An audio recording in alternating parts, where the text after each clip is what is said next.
Hey everybody, I'm Bobbie. It's Wednesday, and that means it's time for another episode of Weird History You Never Knew You Need to Know. On today's episode, we are going to talk about an ancient city that you have probably never heard of before. The name of the city is Derinkuyu, and it is located in the Cappadocia regions of Turkey. And what makes the town of Derinkuyu so interesting? It could house up to 20,000 people. It had all of the amenities that you would ever need, including living spaces, pantries, a wine cellar, stables, an advanced air circulation system. And since this is weird history, it's only fair that I tell you the weirdest thing about Derinkuyu. It is entirely underground. It extends 18 stories underground.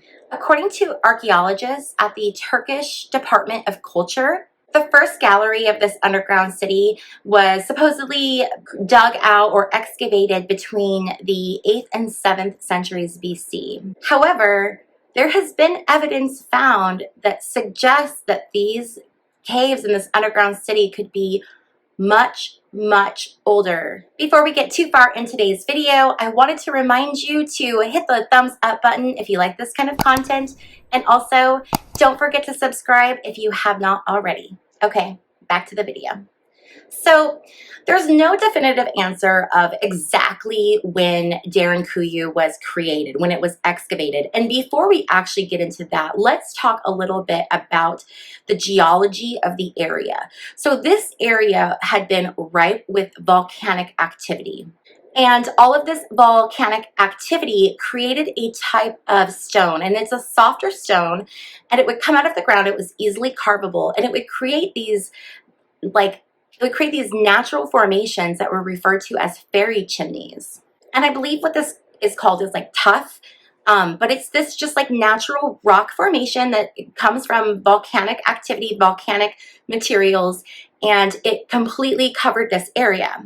This type of rock provided a really great material, or a really great space to start excavating underground and to dig out tunnels and shelters, and eventually a very large complex network of underground homes and things needed for living. And this was a very technologically advanced living situation, or housing, underground housing. And what made it so unique was that underneath of it was the water table. So they had tapped into the water underneath of their underground residences. And they had devised a way that they could actually cut off their access to the well water to protect it from any type of if somebody tried to poison the well from up above, they could shut off access to protect where they were pulling their water from. So I mean, this was so well thought out. There were ventilation systems put throughout the entire structure so that the people living inside were able to have fires and cook inside and have torches. The entire thing was lit by torch inside. And it's believed that this area, this underground development at its height, was able to house about 20,000 people. That's massive. 20,000 people. In addition to all of these really technologically advanced amenities, I guess, that they built in, there were a lot of other things incorporated into the space. So they had what looked like a temple, or a church, or it's just a meeting room, but grander than a meeting room. Somewhere where there would be community that would gather. So they had temples in there. They had wine cellars, and because of the depth of this city, they were able to really regulate the temperature. So if it was really cold on top, on the surface, or really hot on the surface, their temperature kind of just stayed the same, and it stayed a really comfortable temperature. Because it was cooler down there, they were able to preserve food longer. They had wine cellars.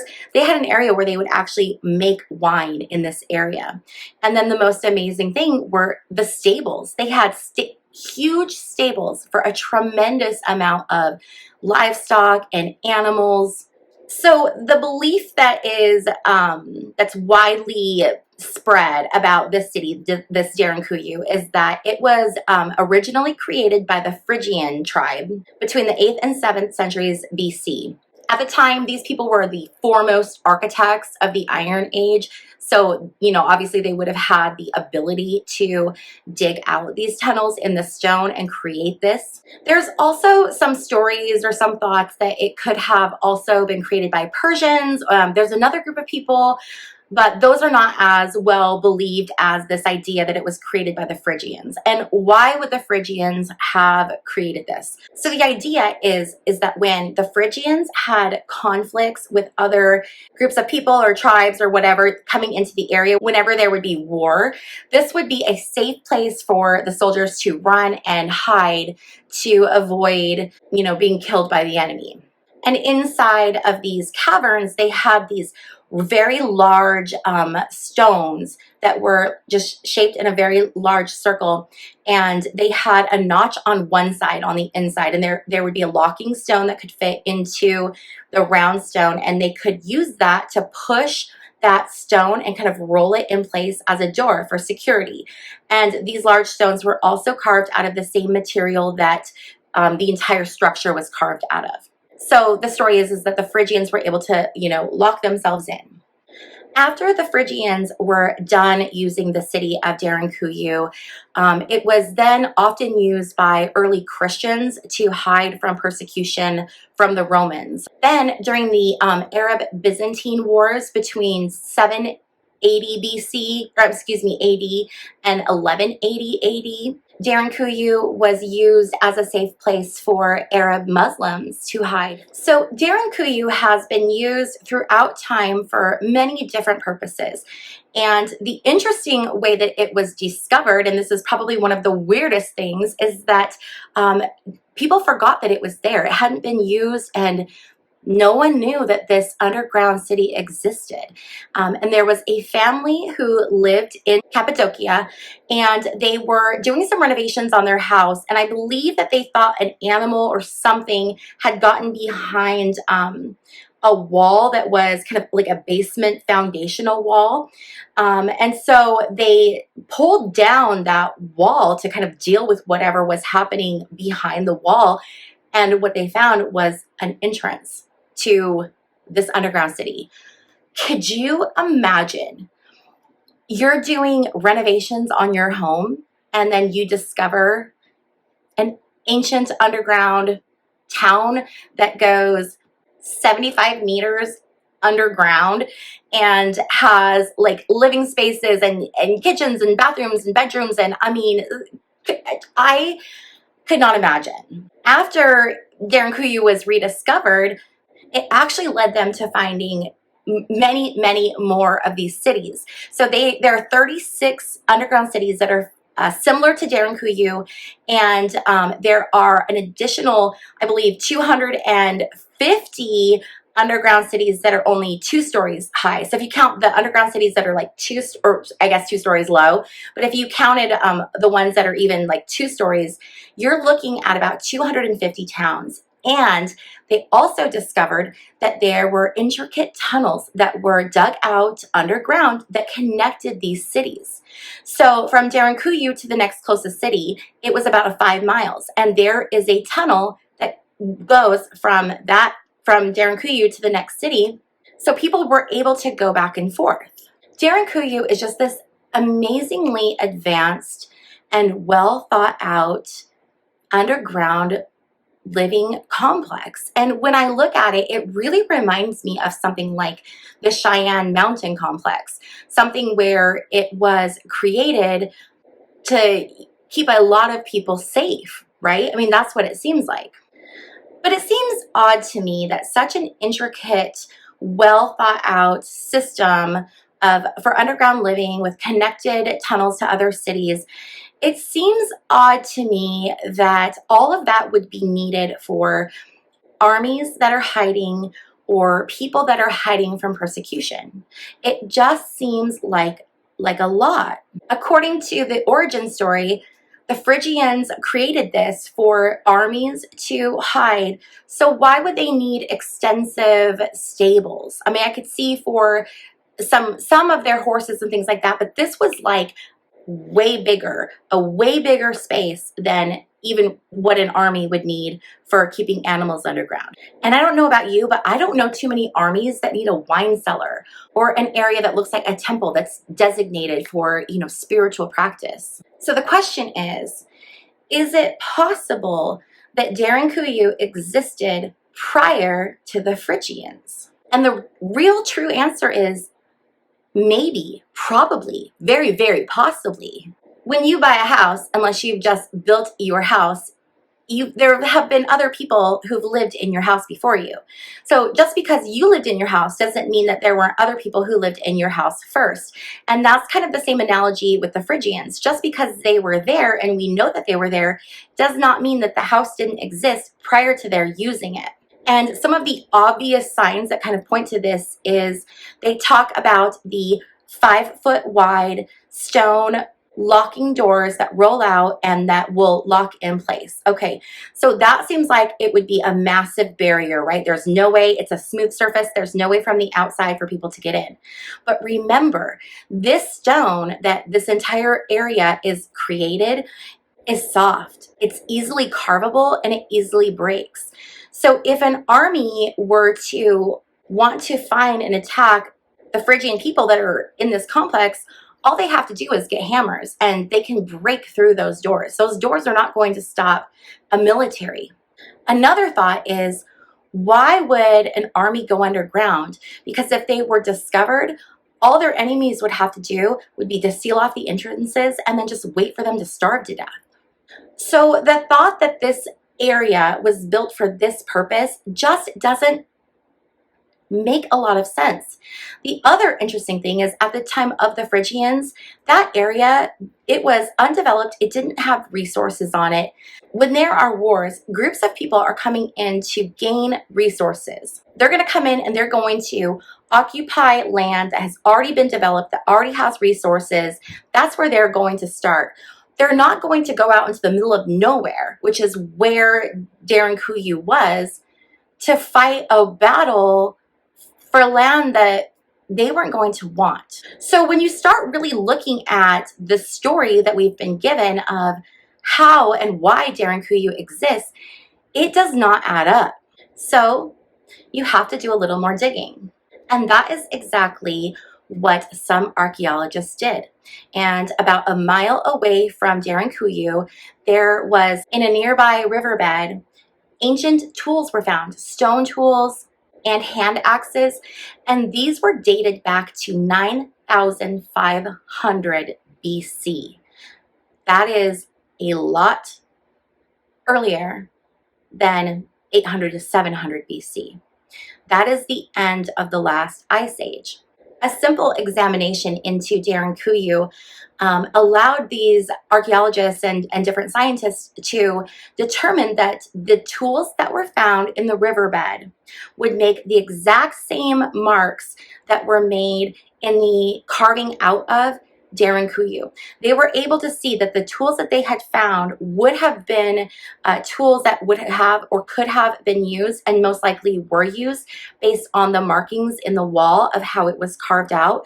So it very much lends itself to that was the type of tool that was used to carve that area out. And that tool existed in that area 11,500 years ago.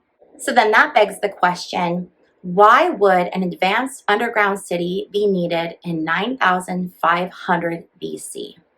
So to answer that, I'm going to need to tell you a little bit about Zoroastrianism. It is believed that Zoroastrianism is the longest continuously practiced religion in the world. In the Zoroastrian holy book, the Vendidad, there is a story about how Ahura Mazda warned a prophet named Yima about an impending storm that was coming, a cataclysm. It was even referred to as a fatal winter. And Yima was advised that this terrible, terrible winter was going to destroy the land, and the people. And so Ahura Mazda told Yima that he needed to take people, the best people he could find, as well as 2 of every animal, sound familiar, as well as a catalog of all of the seeds in the world that he could find, and take all of those things underground to be safe and to survive this fatal winter. And it's a very interesting story because it's very similar to Noah's Ark, but instead of a flood coming and having to get in an ark and float the water, this was a cold winter and they had to go underground, but animals still had to be preserved. Seeds had to be preserved. I am eventually going to come back to this in another video. I want to talk about the similarities of this story in many different cultures. So we are going to come back and visit this in another video, but I do think that that's interesting to point out, and I kind of want to put a pin in that because I do think that that's worth spending some time and discussing. And I get it. You might be skeptical and you might say like, okay, but that was just a story. That's not real. That didn't happen. You know, like that's just, it's like a myth. Okay. But what we also know, scientifically know, this has been established, was that there was a phenomenon that happened on Earth, and it would have happened 11,500 years ago at the end of the last ice age, and right at the time that Derinkuyu would have been constructed. And the phenomenon was referred to as the Younger Dryas, and it was at the end of the last ice age. It's believed that what started it was debris from space hitting Earth. So whether that was like a comet or an asteroid or whatever it was, there was these like meteors hit Earth, which was in the middle of an ice age. And when you have, something hot and flaming that's just come through the atmosphere and it hits Earth, it's going to melt all of the snow rapidly. We know that that occurred. We know that it also triggered massive floods. It triggered so much cataclysm. It's crazy. In addition to floods, it also produced a lot of other really terrible natural disasters. There were places where it was freezing cold. There were high winds. Everything was completely just knocked out of whack, which means that it is very likely, highly likely, that that area during that time experienced freezing, frigid cold. And how could people in that area survive it? Well, if they were 75 meters underground where the temperature is controlled, they're not going to freeze to death. If they have massive stables for all of their animals, they're going to have animals and they're going to have some resources there. Derinkuyu was built for long-term living.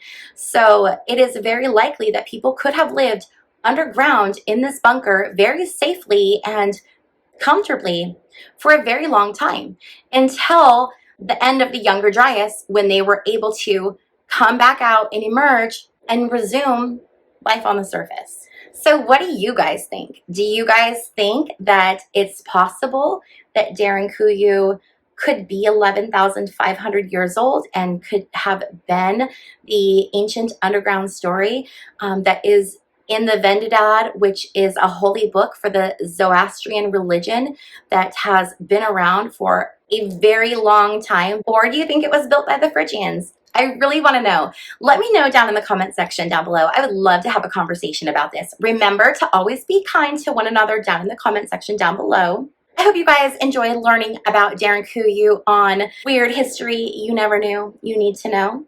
Don't forget to click the thumbs up button on your way out. And if you have not already subscribed, click the subscribe button. Hang out. Let's learn about weird history, weird travel, all kinds of weird stuff. And I will see you guys in my next video. Bye.